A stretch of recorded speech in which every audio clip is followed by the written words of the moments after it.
UGC पर सवर्णों के विरोध को लेकर एक बार फिर से बीजेपी के सांसद साक्षी महाराज ने ऐसा बयान दिया है कि नया विवाद शुरू हो गया।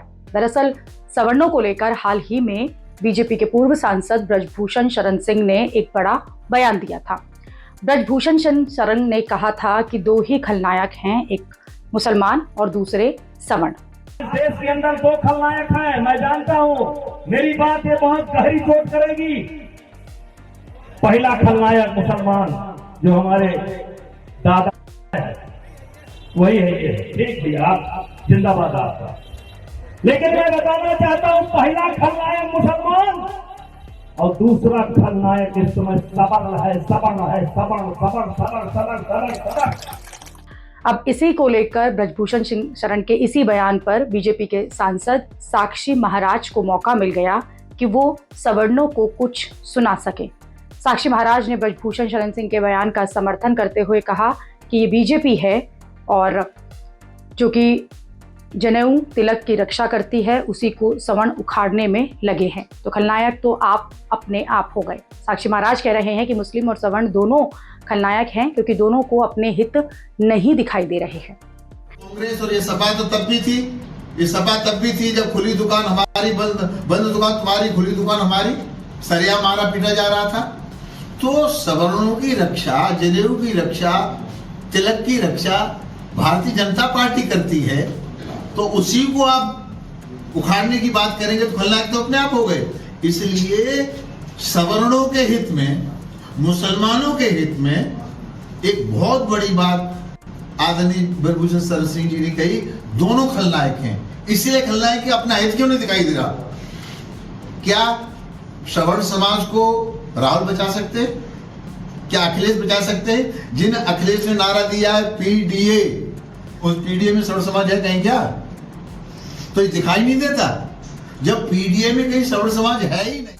साक्षी महाराज फिर से यूजीसी का सारा ठीकरा जो है उसे सवर्णों पर फोड़ने में लगे हैं। उनके हिसाब से सवर्ण अगर यूजीसी के मुद्दे पर अपनी नाराजगी बीजेपी से जता रहे हैं तो वो गलत है।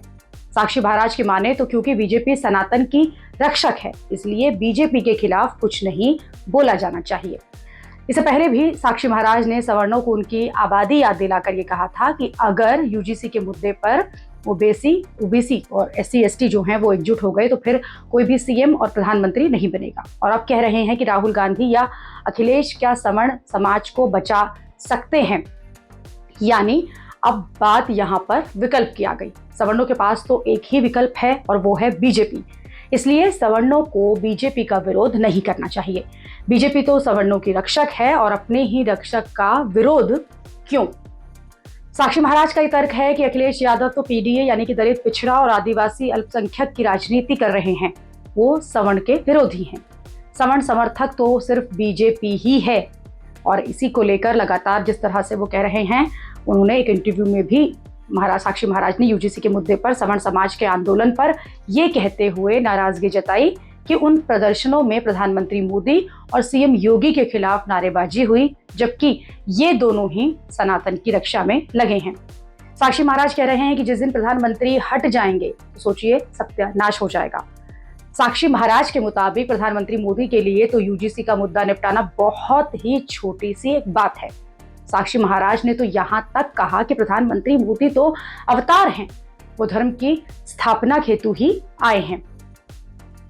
साक्षी महाराज को इसी बात से दिक्कत है कि जो सवर्ण समाज है वो प्रधानमंत्री मोदी के खिलाफ मोर्चा जो है उसे क्यों खोले हुए है। उनके मुताबिक यूजीसी का जो मुद्दा है वो तो प्रधानमंत्री मोदी जो हैं वो ऐसे ही आसानी से निपटा सकते हैं। फिर सवाल ये है कि यूजीसी का मुद्दा जो है अब तक निपटा क्यों नहीं। दूसरी बात, अगर प्रधानमंत्री मोदी ने सनातन की रक्षा के लिए बहुत कुछ किया है तो सवर्णों ने भी उनका पूरा साथ दिया है। लेकिन बात जब अपने बच्चों के भविष्य की आएगी तो कोई कैसे चुप रहेगा। साक्षी महाराज की माने तो सवर्ण जो है वो चुपचाप यूजीसी के नियमों को अपना ले, कुछ ना बोले, कुछ ना करे। साक्षी महाराज ये डर दिखा रहे हैं कि सवर्णों के पास प्रधानमंत्री मोदी और बीजेपी का कोई दूसरा विकल्प नहीं है। तो क्या ऐसी बातों से डरकर सवर्ण जो हैं वो पीछे हट जाएंगे? क्या वो अपने साथ हो रहे इस अन्याय के खिलाफ आवाज भी ना उठाएं?